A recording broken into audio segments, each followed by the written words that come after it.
What we want to do with the Assad Group is just develop a team that is known for their integrity, for working hard and supporting their clients and just giving the best level of service, because that's what clients want.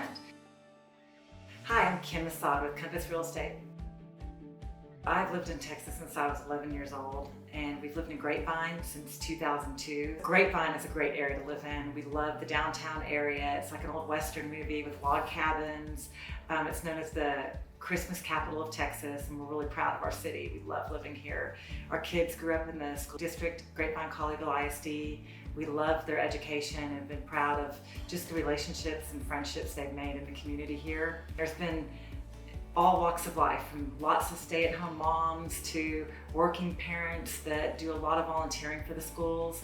And that's really kind of how I've met a lot of my clients, is volunteering in the schools, whether I'm the teen mom or in the booster club, or volunteered with NCL National Charity League, or with my son through Second Saturdays. We've had a great time just meeting so many people in the community. I've been in real estate since 2000.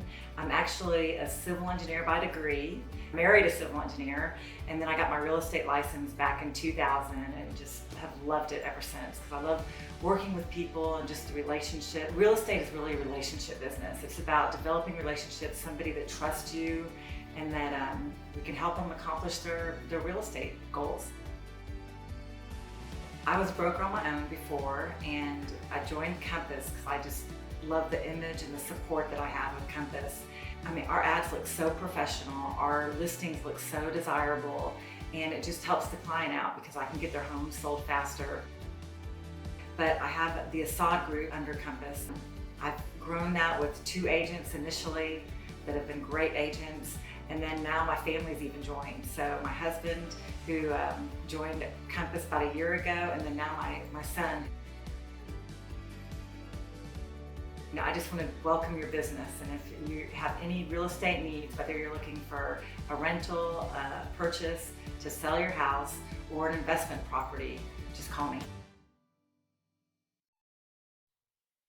Hello, Mustang Nation. Welcome to the Coach Mike Alexander Show. This is week 10 of the Team 103 season. Special thanks to Kim Assad and Compass Realty for sponsoring us once again.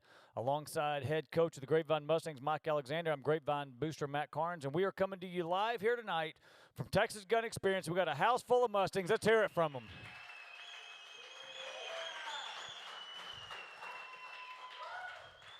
Well, Coach, we are sitting here with the situation. We have a special catering situation and right outside the room, so we're going to have to really move this show along because that smells good. Hibachi Han came to cook for us tonight, and we're going to have to get to this as fast as we can. No, I'm in on that. But anyway, well, congratulations. The regular season's over, 9-1. You're undefeated in district. You're number 4 in the state, ready for the real season.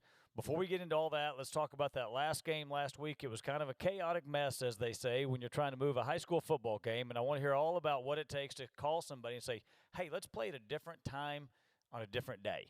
Well, if memory serves correct, a week ago we were sitting at the Coach A show, and I told you we weren't going to be able to move the game. It's not moving. It wasn't happening. And I was told no, when we asked on Monday.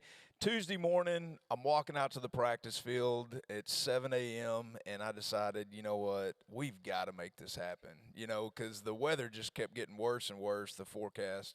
And but, the good people at Fort Worth ISD, man, they were receptive to what I was selling, and I told them we'll play whatever time, we'll play whatever venue.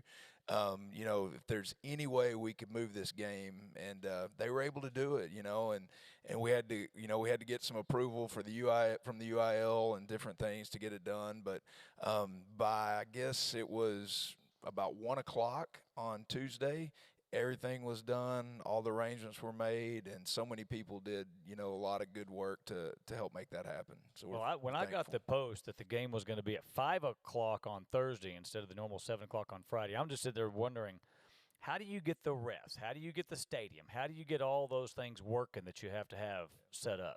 Well, probably unfortunately for the crew that we did get, they were scheduled to work Argyle Melissa. the next day, and they got that game bumped and got put over on our game. So they probably would have got a little bit better game, the Argyle-Melissa game, because that was very competitive, came down to the wire. But, you know, the fourth chapter of officials, they were moving games crazy all over the place because I don't know if anybody paid attention, but there weren't many games being played Friday in the Metroplex. Well, I could tell you by the way the weather was going to happen, it was going to be a mess if somebody did try to play. It's going to be probably one of those late night, sticking around till midnight till it's all over with. So the game went kind of like we all thought. Mustangs won big, got a lot of the twos and threes in, got a lot of playing time for a lot of folks. So tell us about the game as it went on. Man, I was so proud of our guys. Many times when we play teams that, you know, aren't quite as good or at the bottom of the district, for whatever reason, you know, maybe we're not as dialed in, or we don't tackle as well, or we miss some blocking assignments or jump off sides. But it was a really clean game. Didn't have much of that at all. Our kids just played really clean. We ran the clock the entire second half. And it was just a great night. You know, it was a great night to get Colt Mercer back on the field, and you know, of all the hard work that he's put in to come back, and then, you know, just to reward all of our seniors with ample playing time like we were able to. It was a great night. Well, you're ready for the playoffs as we're going now. We'll get into that in a little while. Give us a wrap up on the freshman and JV before we get over and go meet our DNA players. Man, I wish so badly that we could have a couple more weeks of freshman football, because these guys have just kind of started clicking and playing together as a team. They're tackling better this, you know, later in the season. They're running our offense now a little bit better. And, you know, I think if we go back and play a few of those games that we played early on, if we played them again, you know, right now, I think that the outcome's quite a bit different. But I was really proud of them. They grew, they developed, they got tougher. They found out what it means to be a Mustang football player to some degree, as much as you can as a freshman. And then our JV, man, they just got better every week. They had their season finale against Mansfield Timberview, who is a very formidable 5A opponent down there, and they brought their JV over to our place, and it was a really good game, and we ended up winning, and it was a fun night there. Well, you always talk about the freshman team and how hard it is to bring players from different schools, different systems together, and by the time you get to the end of the season, they're gelling. It's over, and it's kind of hard. But they'll have JV in the future. No, the future's bright. We're excited about the group that we have coming. You know, when you start putting pieces together from all the different classes of kids, it's going to be a fun few years. We're going to meet the DNA players here in a second. Before we do so, talk a little bit about the senior class and the senior challenge you gave them and some of the things they've done as a senior. Absolutely. Senior I mean, with, you know, finishing up regular season, this week especially is going to be a special night. Being the last home game, you know, and that'll be special. But this group itself has done so many incredible things in our community. This has been for sure, Matt, our biggest community service semester that we've had. I mean, and just really, really proud of the way these guys have just given of themselves. I challenged them last week. There was a function going on at First Baptist Colleyville, and they had brought in all these pastors from around the world, essentially, that they helped start churches. And all these pastors came into town, and they had a banquet for them. And our boys, our senior class, showed up. They served. They waited on the people. They filled up water glasses. They set place settings. They did everything that was asked of them with a grateful heart and a smile on their face, and I've gotten nothing but positive feedback from it. I'll tell you, in talking to them, and this is no knock on the previous classes, but this is probably the most, if I could say it, maybe the most mature. When you talk to these kids, they just seem like a bunch of kids who have it together, and I think they're all going to do very well moving forward in life. There's no doubt. They've been raised well. They've got great parents, and you know, they've really bought into the Mustang DNA across the board. And you can tell. With that, let's meet a few of these seniors. Let's go talk to our DNA players. We're going to start it off here with Ethan Madej. I hope I said that right. Ethan, is that right? Madej, all right. I said it right. All right. Ethan is a senior. You're a linebacker. You got the Attitude Award this week. So tell me why you think you got Attitude Award. You know, sir, I think anybody on our team could have gotten it because we come in every day and we all encourage each other and we all do a great job. But I think, I don't know, the coaches asked me to do a variety of different jobs, and I think me just encouraging a bunch of my teammates might have helped me out. Well, good. So you're heading into playoffs now. What are you looking for from your role to help the Mustangs moving forward? You know, it's kind of day by day, whatever's asked of me, whatever's asked of my teammates. We just step into that, accept it, and whether that's work in with the varsity or maybe even like work in with the scout team, whatever it is, we accept it with open arms and just give it our 100%. And that's why you won the Attitude Award of the Week. So that's the good attitude we're looking for. So let's hear it again for Ethan Bidet on that. Next up, we have Hank Miller. Hank is a senior tight end. He has had quite a line change or a role change this year with this new offense. A lot of blocking. You're not new to the DNA, so you kind of know how this goes. You got the Compete Award this week. But talk a little bit about the Compete Award, why you think you got that, but also talk about the role you've had with the blocking and everything you've had to do this year as a Mustang tight end. To start with the Compete Award, I would say that it really starts on our Monday and Tuesday practices where we have a lot of competition. It kind of sets the tone, and how we practice on those days is like how we play in the game. And then the blocking role, it's been a bit of a change because I was like a wide receiver, wide out. But I think I've fit the role well. This offense, I do a lot of blocking. It's mostly blocking, but I think it's a lot of fun. I like blocking. Like, it's kind of fun to just get to hit people sometimes instead of just like trying to make moves and get around them, I guess. Well, I've heard a lot on the broadcast this year, and another play, another run, another broken by a block downfield by Hank Miller. So it's gotten noticed by the broadcast crew and a lot of people who see that your number downfield, keeping it up. So going to the playoffs now, this is it. It's do or die time. How are you looking at that as we're moving forward now?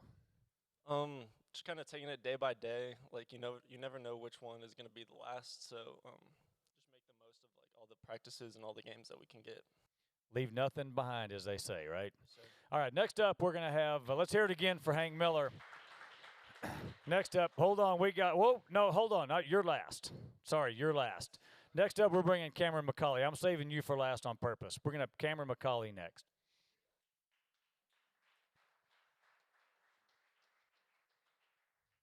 All right, Cameron, welcome to the show. You're the Discipline Player of the Week. Tell us why you think you got the Discipline Award this week. I think I got it because of our coaches have done like a really good job teaching us and coaching us during practice. I think Coach Urquhart's really helped me grow throughout the year and just be like disciplined with all my technique and assignments. So you're also heading into playoff. From your role, what are you looking for as y'all are heading into the playoffs? What do you think as a team's looking for you to accomplish, and what can you do to help the team when you get to the playoffs here? I think just helping all the starters out, helping anyone who needs it, being a part of scout team, and just giving it my all. Well, keep it up. Let's hear it again for the Discipline Award winner, Cameron McCauley. Next up, we got family with Cornelius Trimble. Redmond, you're next. You can come on up. Colt, hang tight. All right. Cornelius, welcome to the show. This is Cornelius Trimble. Tell us about why you feel like you got the family award this week. Well, I just like to encourage our teammates and help them out, whether it's playing with the ones, with the twos, rolling with scout team. Helping the team is just all I can do, and I'll do it with the best of my ability. Well, that's the right way to take it, and that's the way the Mustang DNA has been taught. You got in some action the other day against Trimble Tech with the last name Trimble. That was had to be kind of fun. Yes, I'm sure more than one person mentioned that. Yes, sir. So tell us about getting the action on the field and how it felt to be out there. Man, it was fun. We're getting to roll with the ones was amazing. Playing against a 7-footer that was ginormous was very difficult, but it was once again very fun. But you weren't scared, were you? No, sir. Of course not. Of course not. You No, wouldn't sir. admit it if you were, would you? No, sir. I didn't think you would. No. All right, let's hear it again for Cornelius Trimble. Coming up, we have our Fight Award winner, Raymond Webb. And you, like Colt, have had a rough go your senior year, unexpected injuries. So you finally get back after an injury week one. Tell us about the fight it's taken to get you back on the field this year. For sure. Very unfortunate to, have a starting role as a senior and be excited about it, and then it kind of gets taken away after a few plays. But for sure, the coaches have helped me stay positive through this whole ordeal, and so is Coach Phillips. the trainer that we have. She has helped me stay positive, which has helped me push through to. Trainer Tiffany, as we call her on the outside. Yes, sir. So that's just, being positive for sure when you're hurt is not easy. It's easy to get down, and that's what I think has really helped me get through this. Did you ever have a time when you thought I might not heal fast enough to get back on the field? For sure, just watching people play in your position that you really, really wanted to be in your senior year, it kind of hurts a little bit. But you just got to stay positive. My parents, for sure, helped me stay positive through everything, and it's good. It's just a big role of it, for sure. Well, now you're heading to the playoffs, and you're back, so now you got a little depth there. That will help as the playoffs go on. So keep it up. Let's hear it again for our Fight Award winner, Raymond Webb. Last but not least, our Tough Award winner, Colt Mercer. And as I look through these DNA traits here, Colt, I'm not really sure that you couldn't have won any one of these. With everything you've been through, tearing up the knee, off season, starting quarterback heading in, looked like it was all, pretty much your job wrapped up, and all of a sudden now you got to go deal with this injury. But you fight through, finally make it in. Tell me what it felt like to finally get to walk onto that field with the teammates. It felt good. I was really excited to throw some touchdowns, and yeah, it just felt good. So you didn't take too long till you got yourself right back off the field. You threw a quick touchdown. I think it was to Sammy was the first one, right? Yes, sir. Second play? Yes, sir. So that's not bad work after that long. That had to feel good. Yes, sir. And then you threw another one later to Caden, if I remember correctly. Yes, sir. Well, good. So talk about the role you've had. We made a big deal about it earlier in the year about Coach A saying you never were late, you never missed. Talk about the role and how that helped get you to the field on Friday or Thursday afternoon, I guess we can say. Just keep learning the offense, because after we switched to offense, it could have been easy to just not learn it when I was hurt, but stay in it, help Evan Baum, who's been doing really good, just help him get better in it, and just help the team wherever I could. Well, I got to say, of all the things I've seen, the fact that you've been so focused, you earned this award for sure. But congratulations, and anywhere you go in life, I have no doubt you're going to have a bright future with the way you held to this one. So congratulations, and kudos to his parents for raising a good kid. So let's hear it again for our Tough Award winner, Colt Mercer. So with that, Coach, anything you want to talk about before we go look at some highlights? Oh, let's go look at some highlights, Matt. All right, let's see some highlights here. All right, so these are, these highlights this week are kind of in just sequential order. I didn't stack them O and D. Stand up here and look at the video.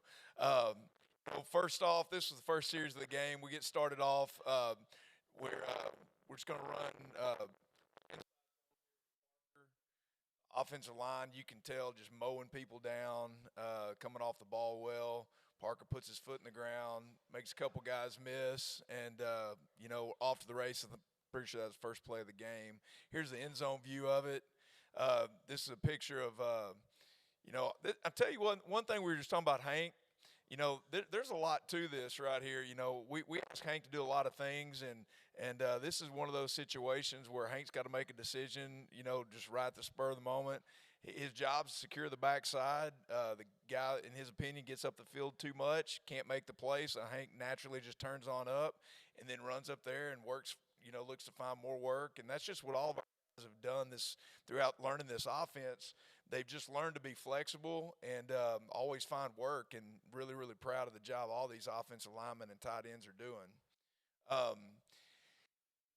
So we're starting a pack formation. We started doing this a couple weeks ago, jumping the tight end, and then just getting down. And another way to run into the zone, we're just keeping Hank there on the backside, or excuse me, on the front side of it right there, and where he's not coming across. And Parker once again doing his thing, making people miss. We got good blocking downfield. You can barely see it in this copy, but you got Sammy getting somebody to the ground right there at the third level. It's going to allow Parker to get even more yards. End zone shot. Once again, offensive lineman. Left guard gets a little bit blown up right there. Comes back, stays on his block just enough to get Parker free, and then Parker, like he does, makes a couple guys miss, and here we go. One thing that doesn't get said a lot about our blocking downfield is our receivers. Man, they're so unselfish, and they do a great job every week. working without the ball in their hands. A little power play right here with the Reed. It kind of gets bottled up at about the 1, then the big guys come in and push him in, rugby style. So there you go. Good the job. big guys and the quarterback. Yeah. They were all Look in at that. it. Evan wasn't so sure. Then he's like, get involved in this, maybe. I All think right, here we Evan's the go. one who finally pushed him in. We'll give him credit. Defensively, all right, here we go. Defensively, we played really well. A lot of movement up front. Coach Antle, we knew going in that they were gonna try and run the ball downhill, and so we weren't just gonna be sitting targets there for them. So a lot of movement the other night from our defensive line. They got a lot of tackles for loss. You're gonna see a lot of the same in that with these highlights. Reed Watkins. Getting the handoff, just a little power play once again, just the other side. Now we got our sophomore tight end, Ian Hatton, in the game right there. Hunter Caudill pulling around. Reed outruns everybody to the sideline and gets in the end zone. Here's the end zone copy.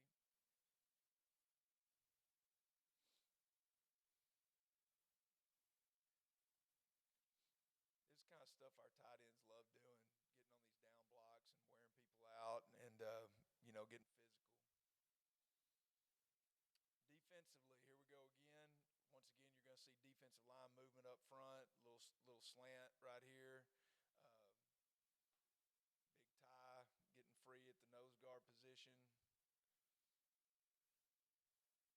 You got 5 white shirts in the backfield. You know the DC loves that. Yeah, Coach, like I said, Coach Antle and the guys, they did a good job of causing some chaos up front. Trimbles offensive line. Sure. All right, this is Colt Mercer back in the house. Here we go, or in the huddle.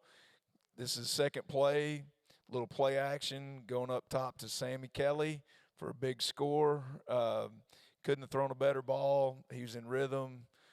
Great protection up front. Everything's clicking right there.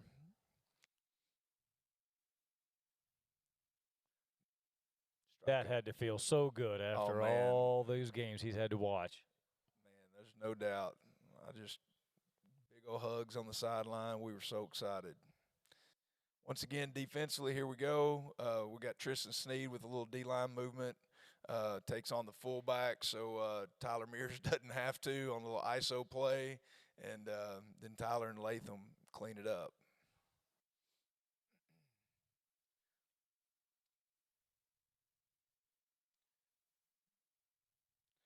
'88 was a big fullback, man. He was a big old kid. I just heard from the back of the room, yeah, he was. So evidently he really was. They had a few big old boys for sure. Their coach at Trimble's doing a great job. He got hired this summer, had 26 kids in the program, and he's managed to maintain a varsity and a freshman team throughout the year. Things are going to get better at Trimble. I really believe that. He's going to do a good job. Little toss play. We got Devin Thomas setting the edge with Dalton Knapp coming on and a lot of white shirts pursuing the ball. Defense was just in the backfield all night long. All right, we got Harrison Hackbart, the quarterback right here, running a little speed option, attacks the perimeter well, just like his coach, makes a good decision, gets the ball pitched on the edge to Rondell, and then you got DeMontrez Dunn securing the touchdown the touchdown making block right there. That's how we practice it, just like that every day, and so it was good to go out and execute. Defensively, they're starting to throw the ball a little bit more at this point, taking some chances. I think that's Tatum Evans, freshman defensive end, coming off the edge and being the first man there. We got good coverage in the secondary. Him and Vilamani Matimanu are around him in the backfield there. Not that he had anywhere to go, but if you watch the quarterback's eyes, he just had no time to even look downfield, but everybody downfield was completely covered, so he had no shot. So, all right, so Colt's back in for the rest of the game. We're just alternating Colt and Harrison back and forth, trying to get both these guys good work and going into the playoffs. And so we dial up a little Y pop right here. They actually saw it a little bit better than I thought they would. Number 6 comes in there. We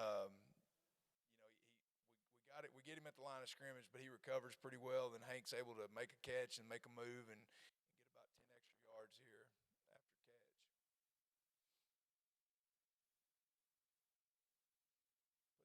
Putting on those old receiver skills right there.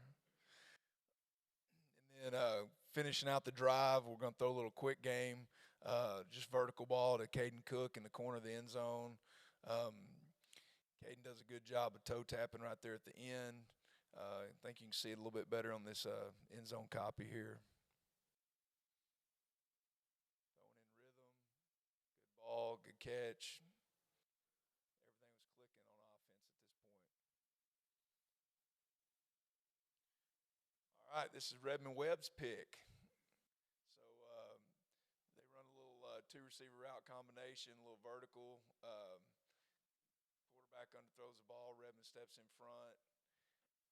And I'm yelling, ball security, ball security, ball security.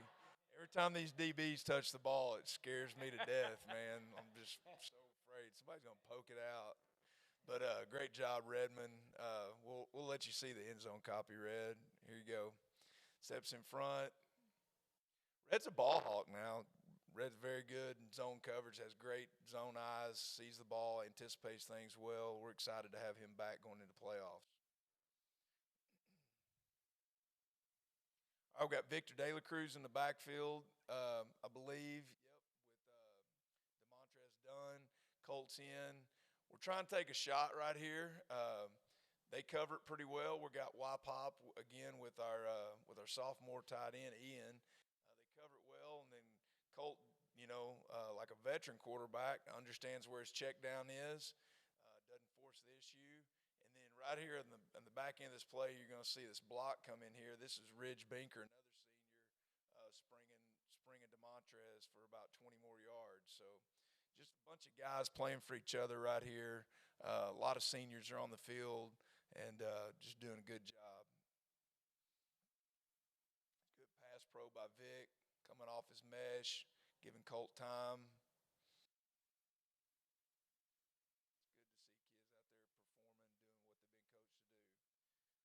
All right, a little quarterback run game. All right. Got Ethan Day in the mix here. We got let's see here. Yep. Got Holden Brown up there at the D tackle position. Doing a good job anchoring it down. Gray Whitsitt. Got a bunch of guys flying to the football. It was a good night, Matt. I was proud of our guys. They handled all the distractions of moving the game up well and playing at 5 o'clock. I was proud of our band and our cheerleaders for getting there on time and everybody just doing their part. It was a good night. Well, that's great. It's been that way kind of all year. It seems like the team has really gelled and done well. And now that you finished 9-1, now's the season that really matters. So tell us about your headset, your mindset, and where your head is as we're heading into the playoffs. Man, I have a lot of confidence in our team.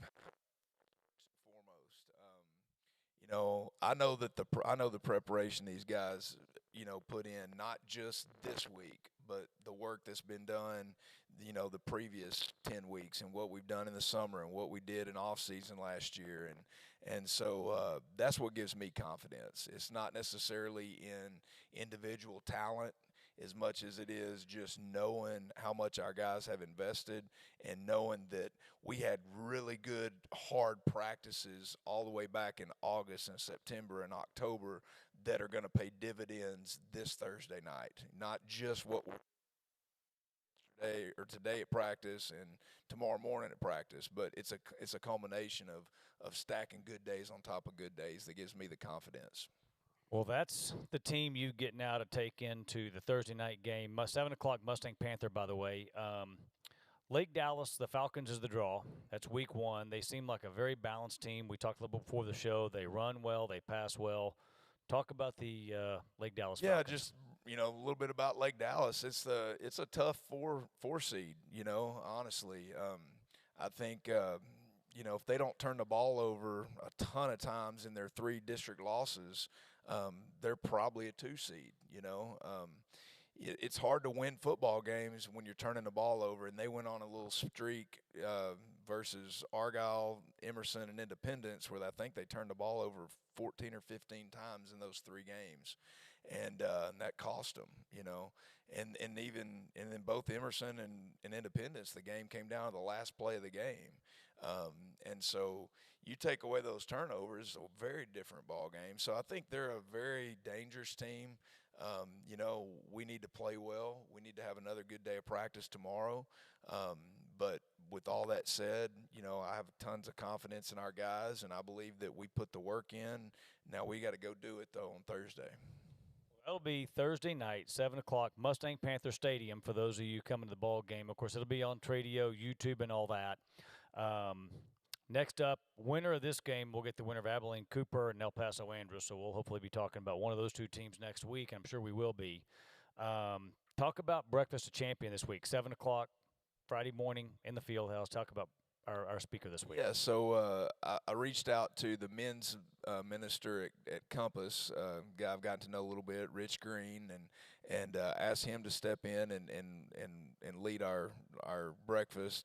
And he had a prior engagement, but he's hooked me up with one of their student ministers that's coming, and his name's escaped me right now, Matt. I'm sorry. Drew Bridges. All right, there we go. So Drew's going to come in and deliver the message on Thursday morning. I'm excited to hear what he has to say. Well, next week we'll be at Costa Vida. I want to say special thanks again to Texas Gun Experience. This place is awesome, by the way. If you have not been here, you need to come check out Texas Gun Experience. This place is awesome. And right here is the information. They have their 3-year anniversary celebration coming up on this upcoming Saturday. So if you're available from 10 to 4, come check out Texas Gun Experience this week. Special thanks again to Kim Assad and Compass for sponsoring the show. Anything else before we sign off, Coach? Go Mustangs. Go Mustangs. We will see you next week. My name is Sam Assad, and I am a finance with real estate major at TCU, and I am at Compass with Assad Group. Grapevine was a fantastic place to grow up. I mean, there was never a dull moment my entire childhood. Just the relationships here are something a little bit different than I think you get in many places.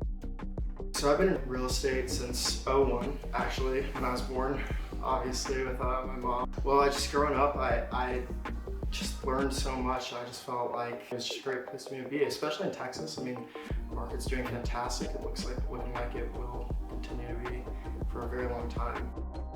Since I'm doing finance with real estate, both my parents are civil engineering majors, and honestly, I think that me going a different route has helped. I feel like having both of those combined and just seeing all the aspects of what makes a home beautiful with the engineering side and seeing what makes a home profitable on the financial side. Both of those aspects in the Assad Group will just help us blow past all competition. I mean, Assad Group would just love to work with you. We work all over DFW, so if you're looking for anything, please let us know.